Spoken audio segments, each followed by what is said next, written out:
Let's talk about gingivitis and periodontitis. So I'm not promising that your gum is going to grow back, but you can stop it from receding further. And you can also reduce the inflammation, the smell, and the bleeding. That's very doable. So we're not going to be talking about brushing or flossing techniques.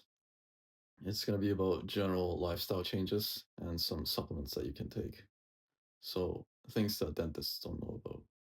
Unfortunately, alcohol is the worst offender here.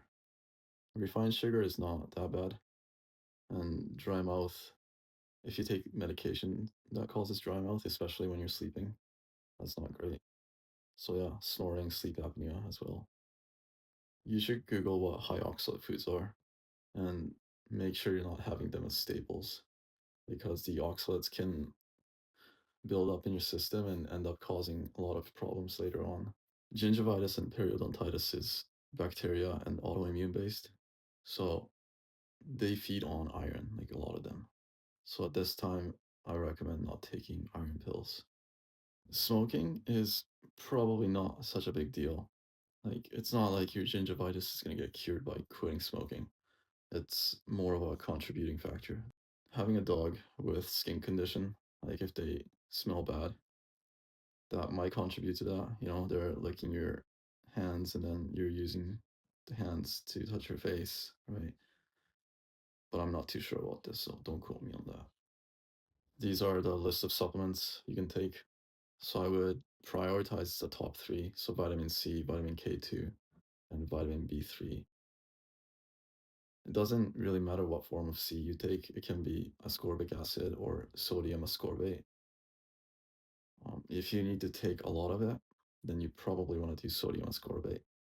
K2, as long as it's K2, it's fine. B3, if you don't like the flushing, I would just take niacinamide instead of niacin. Coenzyme Q10, if that's what you already have, then you can use that in place of vitamin K2. Periodontitis has a very distinct smell. You can sometimes smell it on people, but I think a lot of them don't really recognize it. Like they have blindness to their own scent, or maybe their sense of smell is blocked. In that case, it's probably zinc deficiency. If you can't smell, if you don't have sense of smell, or if it's weakened or blocked, then you needed zinc and quercetin like yesterday. So I would get on that.